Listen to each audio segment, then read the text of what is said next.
Ladies and gentlemen, welcome to another video. Today we're going to be playing Alexandria, which was my final installment in the Walking Dead series of maps that I released within Call of Duty Black Ops 3 Custom Zombies. The map ultimately was deemed incomplete just due to some personal reasons as well as technical issues with the map, so we'll dive into those as we get into some gameplay here. So first things first, we are going to grab ourselves some quick revive. And also just going to grab ourselves some free points off the machine here. So we are outside the main gate here, the main gate to the compound. And the timeline of the map, it does sort of take place in a few different instances. So it doesn't actually take place in any one point in time of the TV show. Essentially what I did was just drew inspiration from a lot of different segments or different eras or arcs of the TV show. So there will be some inconsistencies just in terms of what is found where, things like that. But I did find that that allowed me the most flexibility in terms of filling in the map. Gonna grab ourselves the M14 here off the bat. And so yeah, so this map was by far the most ambitious project I ever tackled. Not only in pure scale, but also in terms of the features that I intended to put into it. So as I mentioned at the start of the video, we are gonna talk about essentially what held the map back.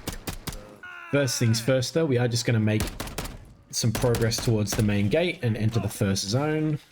So I spoke about this in one of my previous videos, which was the sanctuary, how I normally will have the spawn area lead to another area via the means of one door. And then once we're in that next room, it will typically branch off in your traditional fashion. So going either left or right. So that is on show here as well. So we've got the main gate here, which I'm going to open. And I don't know why that's so buggy. Bizarre. Anyway. We've got the soundtrack playing in the background here. Now, fun fact, that is actually the theme song, I believe it was, for Beta from the TV show. I really wanted to dive into that primal sort of sound ambience for this map. And so, yeah, so this project released back in May 2024. So timing of the map, it actually was released just before I had my first child. So that was one of the reasons that we ultimately didn't get to finish off the map. I just didn't think I'd have the time to commit to essentially getting this completed. Again, being my first kid, I really didn't have any idea as to what to expect in terms of what downtime or free time I would have to really do anything. So that was one of the contributions as to why the map didn't see its full completion. Not only that, but there was some other technical issues as well, which I'll explain a little bit later into the video. Before we get into that though, so I'm just going to talk a little bit about the map. So one of the first things I'm going to note is that there's no perk limit. So following the trend or the theme of the sanctuary and after the feedback from my first map internment, most people typically didn't want to see a perk limit. So I essentially just avoided it. This is also in sync with Cold War gameplay as well. So Cold War was really popular around this time. So was MWZ, things like that. Those games didn't have perk limits, therefore I figured in order to sort of compete with that and hold up, it'd be best not to have a perk limit and take full advantage of all the perks in the map. And we do also have a custom shield in this map, so I did actually get a shield made by my friend Noob, or Noob for Lunch. So the shield itself does actually draw inspiration from the Whisperer shield at a later point in the TV series. So the first part we have is here, which is sort of like a barrel piece. And I think what we'll do is we're going to make our way towards the box. So I'm just going to save up a little bit of points, enough to basically get through the next two doors. So I should need something like maybe 3 grand. And I'm thinking there must be some bugs because I'm only getting 10 points for the insta-kills, which is odd, unless I've just never noticed that before. I would assume it should still be 100 points though, right? All right, so let's move on to the next two zones. So we've got this door here, which is going to take us by Speed Cola, and we're going to go straight to the next area down here, and we're 10 points shy for the box. Let's just get another point real quick, and let's see what we can get from the box. All right, the SPR, not great. Typically, I don't know why I always seem to find myself getting snipers from the box on my first pulls. You want to notice that? Go up in the truck here. We do have some Cold War style mantling in this map as well. It's not too mantle heavy, this map, but there are little aspects or little opportunities to do so. So just like that.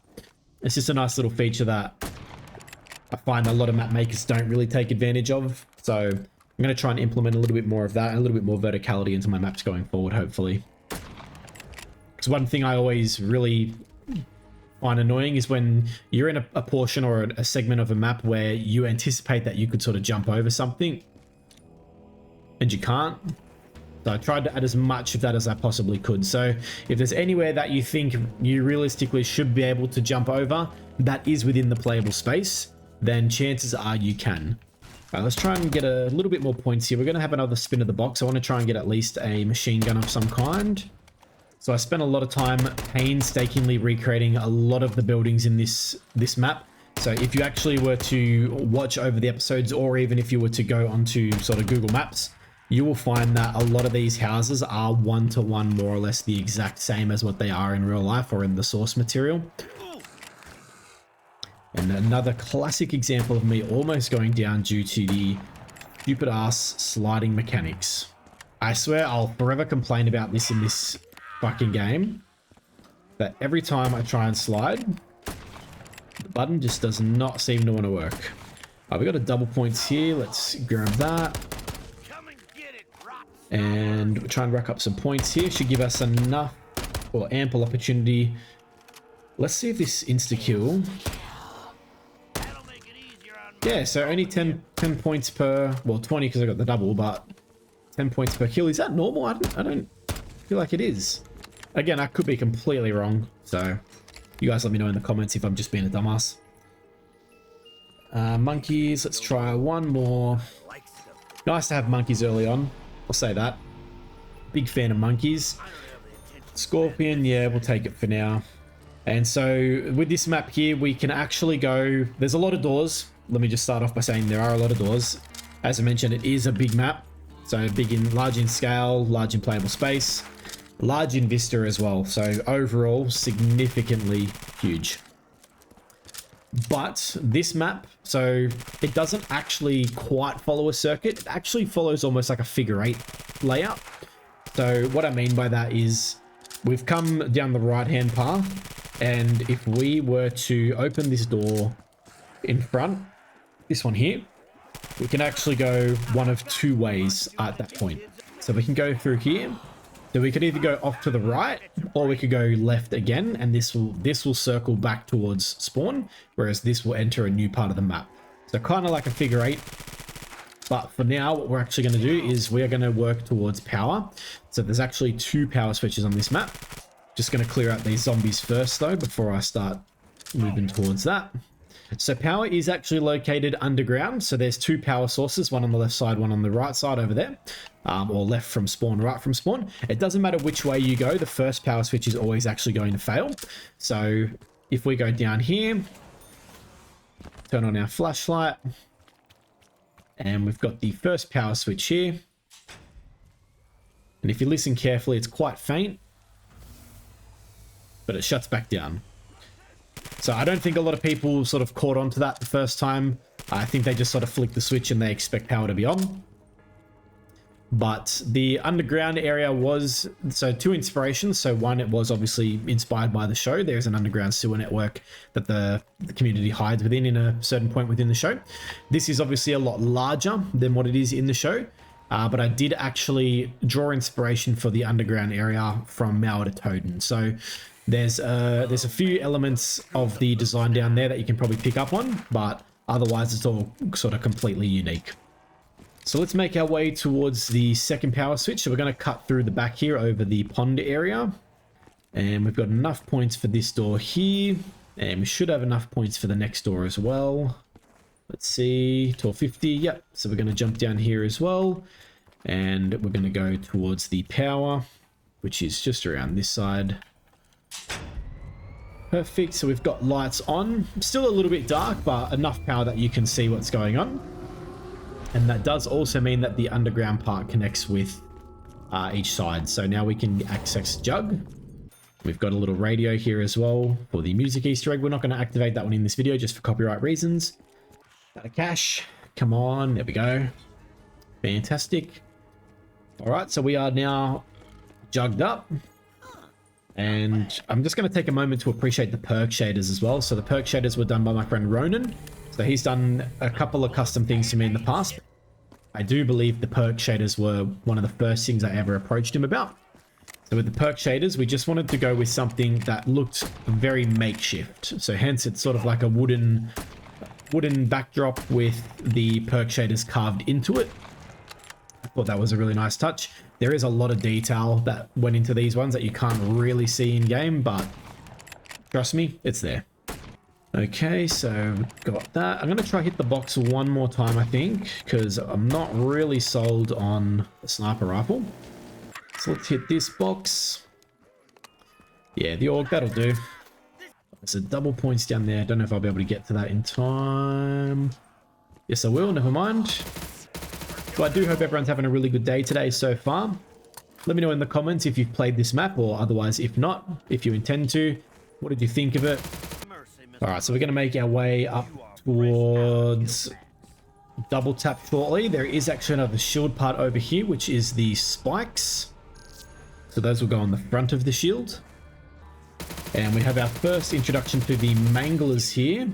So the manglers are actually quite tanky. It doesn't take much for these guys to get you knocked. So try and take as much cover as you can. And the aesthetic of the manglers as well, we actually designed these to look something like the Commonwealth. So again, that's another example of the aesthetic that went into the map, was sort of taking it from different arcs of the show. So the Commonwealth, or sorry, the manglers have a Commonwealth aesthetic to them, or paint job on their armor plates, which is the white with the red stripes. Ooh, so we should have just these last two. And if we focus on the hand cannons, that's usually their weak spot, just for anyone who doesn't know. And he should be almost dead. Ah, crap. All right, I'm going to need to grab myself some ammo or a gun. Let's pop a monkey down real quick. And see what we can get. Fuck. Okay. Not ideal. That's all right, though. Monkey's got him. That's fine. What I'm going to do is I'm going to head towards... There's a shotgun wall by up here that I might grab. And we'll grab this. Spaz 12. So just another glimpse at the buildings here. This took me a really long time to build, this whole apartment complex. And I might open up this door here to the farmlands. And get enough points for some double tap. So we should also have our last shield part in here somewhere too. So I'm just going to see if I can quickly grab that. Could be over here. Yes. So this is the back plate. So the handle. All right. And I might need to pop this monkey down as well just to grab double tap. Fantastic. All right. So I've got the perks that I kind of really all I need right now. So what we'll do is we're going to work on points for Pack-a-Punch and then grab some more perks. This particular segment of the map was really fun to design as well. Something very different for me, just in terms of, not very different for me rather, but it was a very different part of the map. So the sort of first half of the map, it's very residential, obviously, whereas this is the first part of the map that feels a lot more sort of put together by the community. So you've got the windmill that they built, the farmland, they reconstructed or repurposed the church to be sort of like a town hall sort of building. Or a meeting, community room, council room. I was able to get the Silence the Whisperers paint as well, which is really cool. So that was again courtesy of Glitch. So Ronan did the perk shaders, and I believe from memory he did the redesign or the retexturing of the Mangler suits, but Glitch did the artwork. Got another double points over here. We might as well grab that. Turn this flashlight off. I'm going to make my way over towards Speed Cola. Okay, so we're going to grab this. Fantastic. And then we'll probably work on getting ourselves some PhD as well as Slurpentine, which is the custom perk that I brought into this map. So we'll talk about that perk in a little bit as well. All right, I might just hit the box here real quick. Let's get a monkey down. Not great. I'm gonna get fucking done here, aren't I? Not in a good way. Get me out. Get me out. Whew. All right. So just a little bit about this map. So the Manglers weren't actually the only mini-boss or AI that I intended to have in the map. So I was in talks with another creator within the community to help design a completely custom AI for the map. And it was intended to be surrounded by the enemy, the Whisperers, which is from the TV show. Now, for anyone who's not familiar with the Whisperers is essentially a community or a group of, you know, essentially villains, or the villains of the Ark, who basically get by disguising themselves as zombies. So what they do is they live very primalistically, if that's a word. They're very, very minimal, very natural, if that makes sense. So they sort of live in the wild. And basically what they do is they kill and they flay the zombies. So they peel the skin off and they actually turn the skin of the zombies into masks, which the skin and the smell and whatnot, it allows them to sort of live amongst the zombies, and they can use the zombies to their advantage. So yeah, so there was going to be some AI based on that, where essentially every now and then you'd have like a whisper around, and what that would entail is basically you have your normal zombies, but then you also have your whisperers, or your fake zombies, for lack of a better term. And what they would do is they would sort of approach you in a shambling manner, or they would just look like a zombie in all other sense of the word. But as they approached you, as they got close enough to you, they'd actually pull out a knife and break out into a run, and they'd sort of bayonet charge you. That was what I sort of envisioned for it. Unfortunately, it was cut for a number of reasons. So the main reason being that we reached a point within the map where we couldn't actually add any more features to it. In order for me to do it, I would have either had to take out a lot of stuff and really trim it back, or I would have had to spend a significantly long time in reducing file sizes, which, look, I may still do. I've still got the files for this map, so this could see a massive enhancement or a massive upgrade, especially now that I've upgraded my PC as well. But yeah, ultimately it was cut for that reason, as well as the overall goal was probably a little bit too ambitious to achieve. Not impossible, but it just got really hard. You know, the person involved with it, they had their own projects to prioritize, which is completely understandable. I wasn't commissioning it, so they were just offering to help out of the goodness of their heart. So, you know, it wasn't fair of me to expect them to complete it, or to push them to complete it on a priority when there was no real sort of obligation on their side. But very talented individual. So if in the event that this map does ever see its full potential, I'll definitely still look into onboarding them to get that done, because they had some really cool ideas as well in terms of how to make that function a lot better. One of the ideas that they actually had was sort of like a horde system, and I think they got the inspiration for that from either maybe Dead by Daylight or Back 4 Blood, or one of those sorts of games, where basically either every X amount of rounds, like a dog round as an example, or otherwise as random events within the map, something might happen, like a car alarm might go off, or a barrel might explode, or something along those lines. And essentially that would just cause the zombies to go into a frenzy, sort of like a mini rampage inducer that just happens out of nowhere. That's how I understood it anyway. The person could have been completely different in their intentions by that, but that's sort of what I envisioned when they brought that to me. So that's another feature that, you know, depending on if this map ever gets revisited, we may look into doing that. We'll see what happens. So we've got a good amount of points here. I might just grab, or we'll clear out these zombies, and then I'm going to pack a punch. All right, let's pack a punch. Well, we've got the time.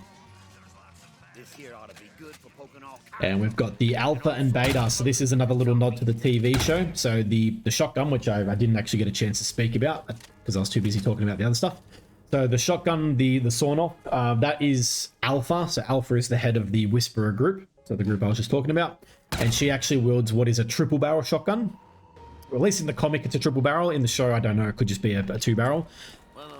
So in this game, it's the Marshal from Cold War, but I actually upped the damage. And the Pack-a-Punch version, as you can see, it is a dual wield. So I thought it was fitting to just call it Alpha and Beta. Also got the sort of dark matter or dark ether style pack camo. I thought the purple was a really nice contrast against the sort of green aesthetic of the map. you agree with that, let me know. If you think I'm an idiot, let me know as well. That's perfectly fine. Yeah, wipes these guys out. Easy. Easy work. Gonna grab PhD, which is up here. Boof, boof, boof. Boom. And there's also an actual... And we're also going to go grab the custom perk as well, which is dubbed Slurpentine or Slurpentine, depending on your dialect. So the perk currently does just use a Widow's Wine placeholder model. There is a custom model that is somewhat in the works, so I've got someone looking into doing a custom design for that one, so we'll see if that ever gets completed. You might see that in future projects as well. But the perk itself was actually intended to be sort of like a play on the perk Serpentine or Serpentine, again, depending on your dialect, from Warzone, or at least that's where I was first introduced to it. So in Warzone, what it did was when you were sprinting, you took less damage from bullets. I think from memory, that was what it did. So in this, what we did was we made it as you get hit, it actually grants you a speed boost temporarily, so a slight buff to your speed, and it also poisons the enemy with a green venom. So it poisons the enemy, which slows them down a little bit like Widow's Wine, but in addition to that, it also reduces the damage that that zombie deals to the player. So that it essentially is designed to sort of come in clutch a little bit when you get pinned, so in the hopes that not only does it slow the zombies down and give you a chance to get away with the speed boost, but it also, if you get sort of put into a corner, it will reduce the damage that that zombie deals to you, in the hopes that it gives you a little bit of an extra opportunity to get that zombie killed before they down you. So very much my kind of perk. And again, similar to the situation with Miasma Mimosa from Internment, how we designed it for the purpose of being an alternative to Widow's Wine. So I always felt that Widow's Wine was very overpowered. So this was just sort of like a fun little way to do something a bit different, whilst also being somewhat similar in the overall function. I'm going to go grab Electric Cherry and Deadshot. What's going on there? So Electric Cherry right here. And Deadshot is on the other side of the underground here, so we'll go over to that.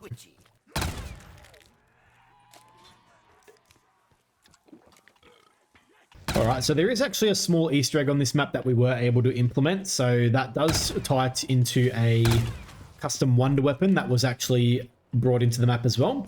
So the weapon itself is completely unique to the world of The Walking Dead. So it's not based on a weapon from the show, like in my previous maps. So this one is actually completely unique, completely original with respect to the map. And what we are going to do is, if we come over to this door here, we can see that ventilation is required. So what we're going to do is we're going to work towards ventilating that room in order to gain access.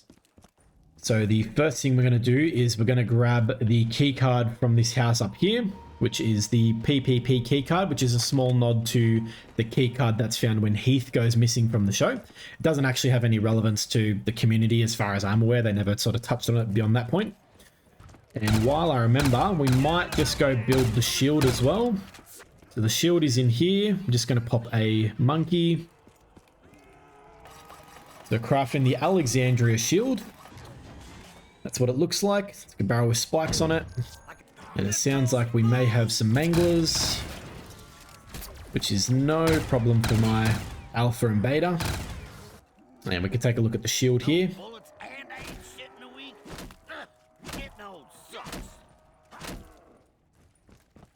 Yes, I thought this was really cool. So again, that shield was created by Noob for Lunch. So I basically sent him some photos, essentially told him what I was after to see if he was able to make it. And yeah, it turned out really good. So now that we've got the shield, what we'll do is going to go down to the sewer. And we're going to use that key card that we collected to open the mud separation room. So the mud separation room, it's just directly below the lake pump.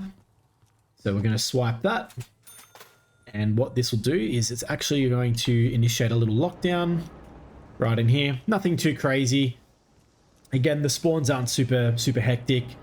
So as long as you come in here with a relatively decent gun, some jug, things like that, you should be perfectly fine. I think it only lasts about a minute as well. So if you guys have made it this far into the video, please be sure to leave a like, leave a comment, and subscribe if you haven't already. And it definitely helps, and I greatly appreciate it. All right, so that is the lockdown complete. So that generator is now completed. So what that's done is it's actually drained the lake. So what we can do now is head upstairs to the surface level. So this is the lake pump I was talking about. So this connects directly below. And it's actually drained this portion of the lake. So what we're going to do is we're going to try and blow open this here, just like that. And we can see that there is smoke coming from there with a bit of a green tinge to it, which is the gas coming from underneath. So let's go downstairs to that room. And this should now be open, which it is. And just design this little sort of experimental laboratory room, and we're just going to pick up this here, which is called the HC129P Olympus. So let's get out of here and we'll see what it can do. So it just fucking sends them flying. So this is a really cool weapon. This one was custom made by the same individual who was going to make the Whisperer AI for me. So I'm really grateful that he was willing to sort of put this together for me. It did a really awesome job, all the custom effects and everything like that. I do believe the weapon model comes from Titanfall or Destiny, one of the two. I'm not familiar with either of the games, to be honest with you. And ultimately it just keeps going until it actually collides with something. Or maybe it times out, I don't know, but okay. Yeah, sick. So yeah, sorry. So HC129, it actually stands for hand cannon, and Olympus will tie in to the upgraded variant name. So I was torn between calling it hand cannon or Zeus cannon. I think Zeus cannon was actually used for the upgraded thunder gun though, so I think that's why we went a different direction to that. So let's go ahead and upgrade it. And this one is called Pandora's Box. So Pandora's Box sort of ties in with the I know it from God of War. I'm assuming it's part of sort of Greek mythology. I could be completely wrong. I don't actually know. But we called it Pandora's Box. I thought that's a sick name for a wonder weapon. And it basically just does the same thing. It's just green and it does it to more zombies. So on the assumption that you have a nice big collection of zombies, it'll tackle more of them. So I might just go grab myself some stamina up now.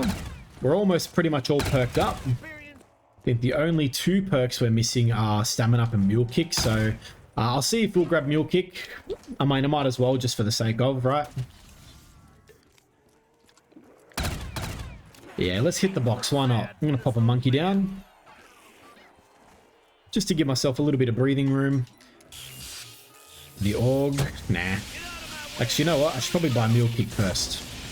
Why would I get rid of my Alpha and Beta, you know?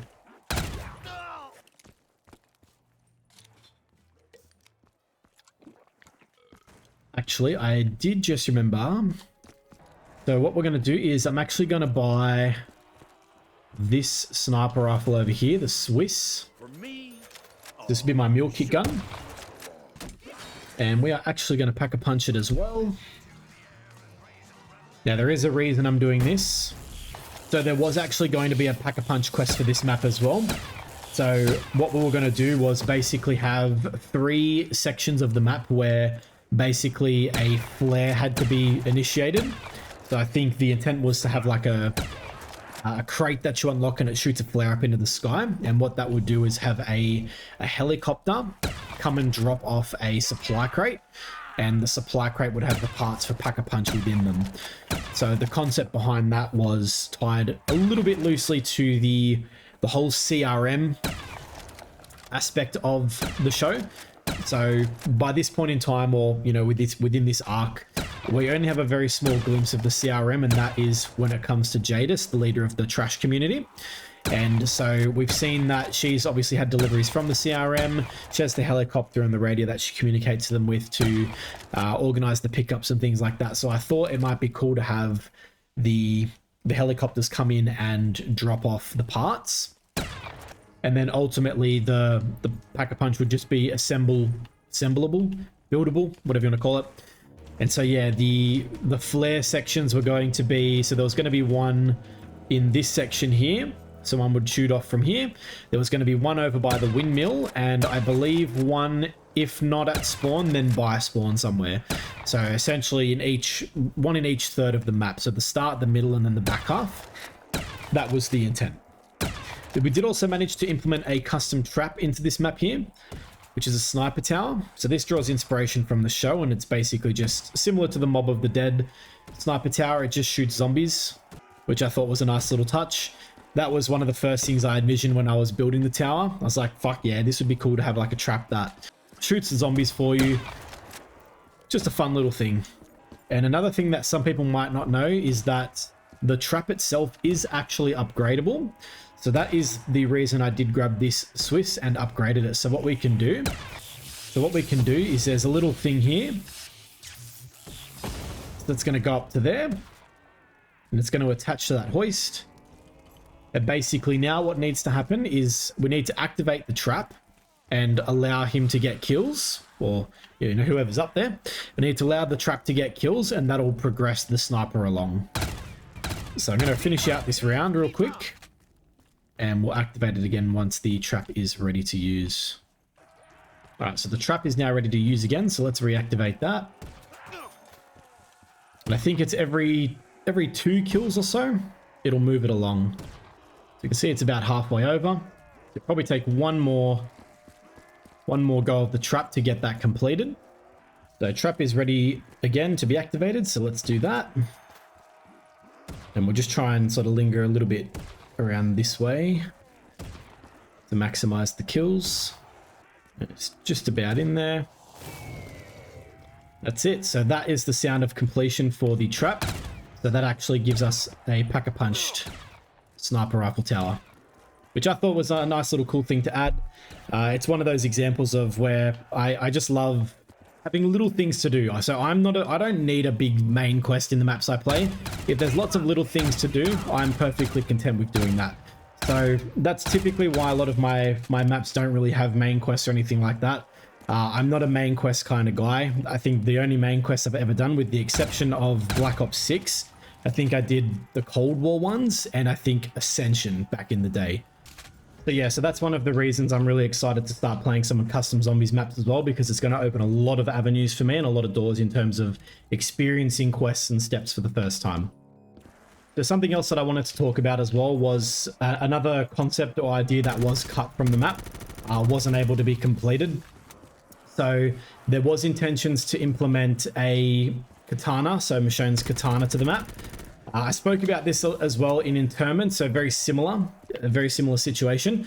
But basically what happened was we were going to do Michonne's katana. So the katana is in the map as just a standard melee weapon, but I wanted to actually implement a version of the map where it was kind of like a specialist weapon to a degree, and essentially acted like the Path of Sorrows from, I think it was Black Ops 4.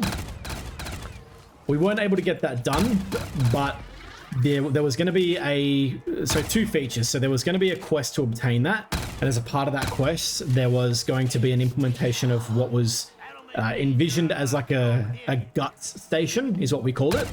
And so what that was for anyone who's familiar with the show, is in Alexandria, or you know, it happens in a few instances in the show as well, but specifically in Alexandria there is an episode or a couple of episodes where the community gets overrun by zombies, and they have to cover themselves in zombie guts in order to sort of bypass the zombies. So it basically masks the scent, and the players can move around freely amongst the zombies.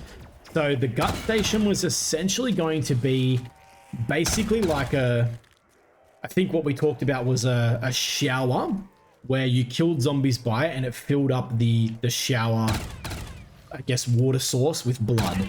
And what you did was then you took a shower in the blood, and it would grant you essentially what would have been a zombie's blood. And whilst in that mode, there was going to be a quest that you had to go around the map and, you know, do something. We didn't actually get to a final decision on what that was going to be, but you'd be doing this task whilst covered in the zombie blood, and then that would grant you access to the Michonne katana. The reason I was going to do it that way was because Michonne, when she's introduced into the show earlier on, she has her pet walkers, which mask the scent of her sort of real smell. So I thought it was a nice little tie-in, and I thought it would be a cool way to do something a little bit different in order to get that quest where it's not dependent on RNG. So like a zombie blood would be, you know, just a power-up drop. Otherwise, you could actually go up to this, you know, like your beast mode or your afterlife or whatever it may be, and you could actually activate it, say, like once per round, so as to not be too OP, or there'd be a timed cooldown or whatever, right? So again, it wasn't a concept that was fully fleshed out, so I don't have specifics as to how it would have ultimately worked, but this was the sort of generalized concept as to what it was going to be and what it was going to be used for. But because we hit a limit on the map, and because ultimately these things were not able to be implemented, we didn't actually continue going into the discussion of that. So I might go see if we can pack a punch this Galil.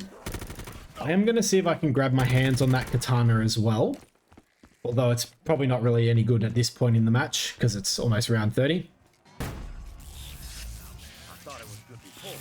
So the gravestone is the highest damage output AR in the game in this map. So definitely a big fan of the Galil. And I do need to grab myself a new shield actually. We do also have a free power up over here in the cell blocks. So there's a little cell down here, which is where Negan would have otherwise been kept. So the key is just sort of floating here. There was intentions to actually have this be obtainable by another means, but again, due to issues with the map, we weren't able to get that to happen. So basically the key just sits in the cell block rather. I don't think we've been over here yet. Some little courtyards. This is where sort of Deanna hosts her meetings on whether or not to keep Rick within the community. All these houses, again, painstakingly hand-built within Radiant, which is the program used to make these maps. These are all essentially one-to-one as close as I could get it to the actual houses in the show and in real life. So if you go on Google Maps, you'll see that. There is one house missing only because it didn't fit, so my scale of the map is obviously off a little bit, but not that you'd ever notice, unless you probably live in the community itself. So we are nearing the end of the video, guys. The only thing I've got left to talk about for this one is what was intended to be a boss fight for the map. So we did intend to have a main quest along with a boss fight, so I'll talk about that in just a second. If you have so far enjoyed the video and you do want to help me get my channel and videos out to the right audience and to help my channel to grow, please do consider leaving a like and a comment, as it does help by allowing the YouTube algorithm to direct my content to more people like you.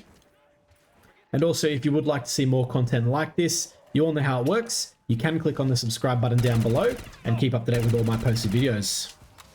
So yeah, basically we had the intent of doing a main quest. Now, I can't remember all the steps that we discussed. There were several different possibilities. So I am just going to talk about it very loosely. These steps don't necessarily have a particular order in the way that I'm going to discuss them. So I'll try and do my best to remember what the intention was, but some of it may not line up in the way that I sort of articulate it. So the main things first and foremost were going to be, obviously the Pack-a-Punch was going to have the helicopter quest. Once Pack-a-Punch was done, we were going to have a step where you had to grab the wonder weapon, so this one here, and you actually had to come and use it over here in this little room and shoot this. And what that was going to do was power this on the outside there. Afterwards, what that would do was with that powered, it was actually going to trigger like a Morse code electric sort of zapping, and that was actually going to be the combination to a safe. The safe was going to house a video which was going to be talking about the community, and in this version of the map, what that was intended to be was something to the effect of a realization that the community was actually built by the Commonwealth from the show, or the CRM, whichever one made more sense. I can't quite recall. But it was basically going to talk about how the community was built by this larger presence. The quest was going to revolve around how to get in touch with that larger presence or that larger being in the event that something went wrong and you needed exfil from the location. So with that then being the sort of the trigger or the prompt, we were then going to be forced to repair and sort of improve a radio. So the radio is actually in this building back here. So I'll go back and show that in just a second. So it was going to be to repair and improve this radio here. So that was sort of in theme with the show, how I think it's in season, it could be maybe 9 or 10, I can't recall. Eugene actually is in the process of repairing a radio and improving the range. So that was going to factor into this sort of quest here, where you improve the range, so you need to collect a few parts around the map, and there was going to be sort of side quests in order to get that. So parts for, or quests for each part rather. So once you'd repaired the radio, you were going to put out a broadcast to the CRM or the Commonwealth or whichever entity it was, and that would take a few rounds.